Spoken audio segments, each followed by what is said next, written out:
بسم اللہ الرحمن الرحیم۔ محترم ناظرین، السلام علیکم ورحمۃ اللہ وبرکاتہ۔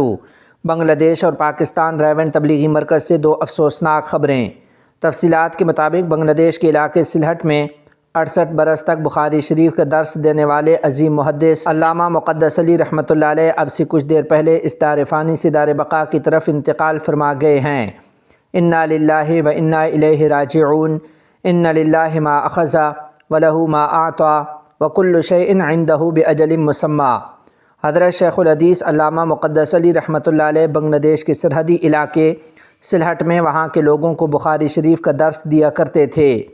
اہل علم کا خیال ہے کہ بنگلہ دیش میں علامہ مقدس علی رحمۃ اللہ علیہ کے علاوہ اور کسی شیخ الحدیث کو صحیح بخاری شریف کا اتنے عرصے تک درس دینے کی سعادت نصیب نہیں ہوئی، جبکہ بعض حضرات کا خیال ہے کہ صرف بنگلہ دیش ہی نہیں بلکہ پورے بر صغیر میں کوئی دوسرا ایسا محدث نہیں ہے جس نے صحیح بخاری شریف کی تعلیمات کو اتنے طویل عرصہ تک جاری رکھا ہو۔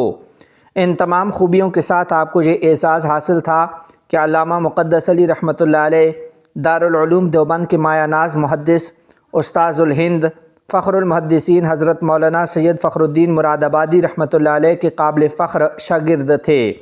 اللہ کریم حضرت علامہ مقدس علی رحمۃ اللہ علیہ کی تمام تر علمی، دینی، تدریسی، محدثانہ خدمات کو اپنی بارگاہ میں قبول فرمائے، اور اللہ کریم اس عظیم سانحہ پر ان کے تمام لواحقین، تلامذہ اور متعلقین کو صبر جمیل عطا فرمائے، اور اللہ تعالیٰ آپ کی اس خلا کو پر فرماتے ہوئے امت مسلمہ کو حضرت علامہ مقدس علی رحمۃ اللہ علیہ کا نعم البدل عطا فرمائے۔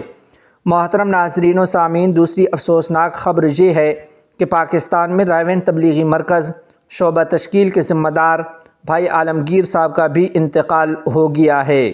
ان کی نماز جنازہ آج 8 جنوری بروز بدھ بوقت ظہر دن 1 بجے ٹاؤن ہال ٹانک میں ادا کی جائے گی۔